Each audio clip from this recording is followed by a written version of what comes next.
Good morning, family. We are here at our first stop today in Nassau, Bahamas. That's right, we are in Nassau and we are at Fort Montague.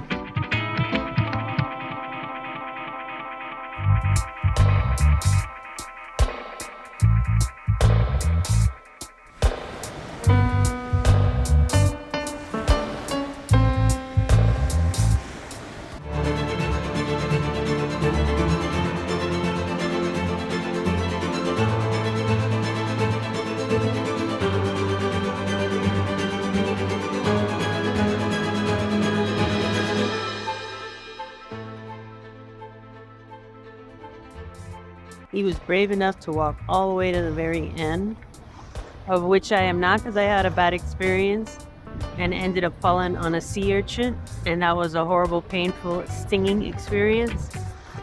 Well, Basil's brave. It is so beautiful out here. I just wish you guys were here to see it and feel it and smell it, and it's really nice. Couldn't ask for a prettier day.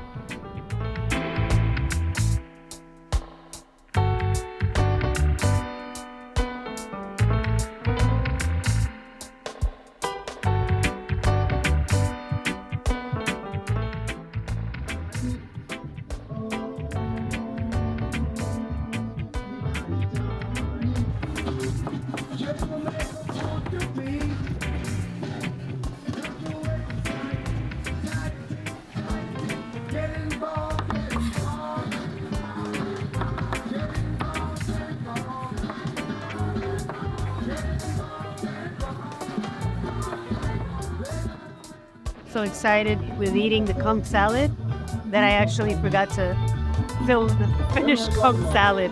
But this is the empty one.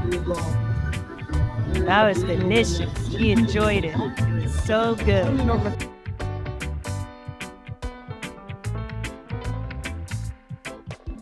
Right, so now we are at 66 steps. We just got here and we're gonna head inside and see what it's like and take you along with us.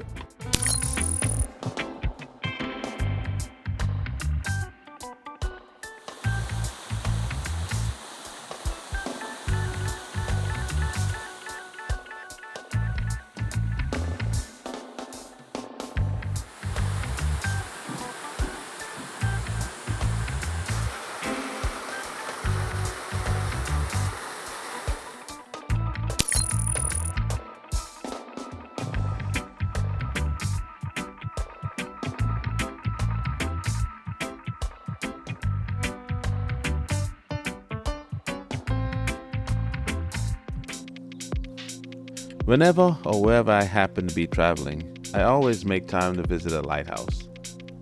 So here we go.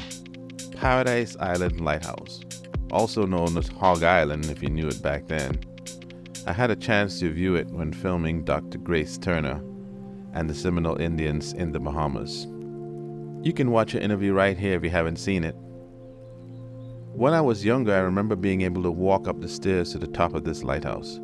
But those days are long gone. It was so majestic then. It is now a shell of what it used to be, as you can see when we get a little closer. They just completed a fabulous new shipping port for the cruise ships, but no one remembers the lighthouse. It's a shame that this was the first lighthouse to be constructed in the Bahamas in 1817, and instead is being torn by the elements. Here are some stats. As I said, it was built in 1817, stands 68 feet tall, white brick tower with a red lantern. Can't see it now, but it was red then. It was the first lighthouse constructed in the Bahamas. It was built before the formation of the Imperial Lighthouse Service, so it's probably the only one of its kind constructed in the Bahamas by that company. I have seen and heard that both private and government entities are going to restore this lighthouse. If it happens, I'll be sure to revisit it with an update. Couldn't find much information on this lighthouse in terms of what kind of light it used and when it was retired, when they became automated. I don't know anything about that, so if you know of anything, please put it in the comments for me. It's always nice being in the Bahamas. I'm able to write peacefully in my journal, smell the fresh air. And it's a little sad now that I have to leave my two newfound friends. I call them Congo and Bungo. See you next time.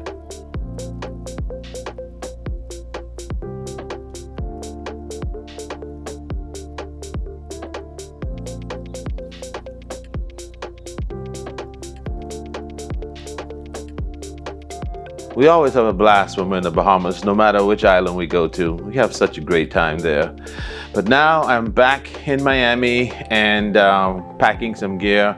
I'm going to be heading to Vermont, working on an heirloom documentary with director Shay Allen and also the DP, which is Chad Andreo.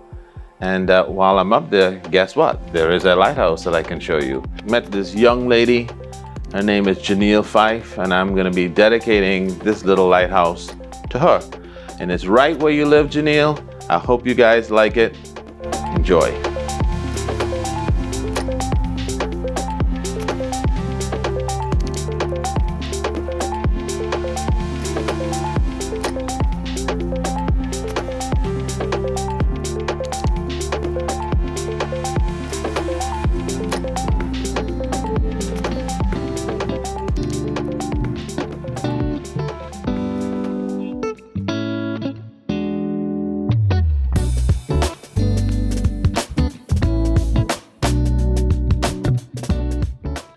The original lighthouse was constructed in 1857. Plagued by both fire and ice, the lighthouse burned in 1870.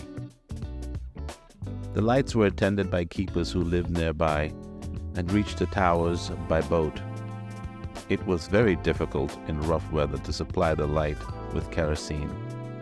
The light was converted to electric operation in May 1941. Here are some stats. The lighthouse structure was eventually replaced with a steel skeletal frame. Here's a quick look at the keeper's log from Joseph Aubin, September 1937. 47-foot North Light is located near the city's new fishing pier.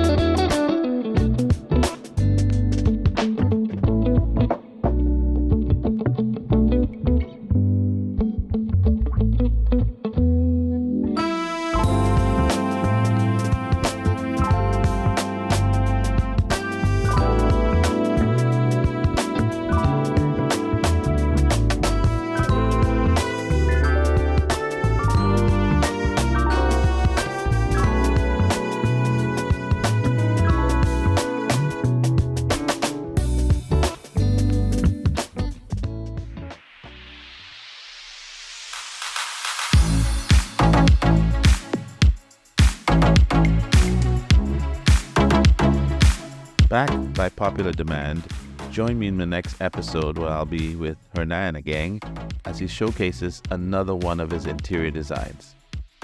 Until then, see ya!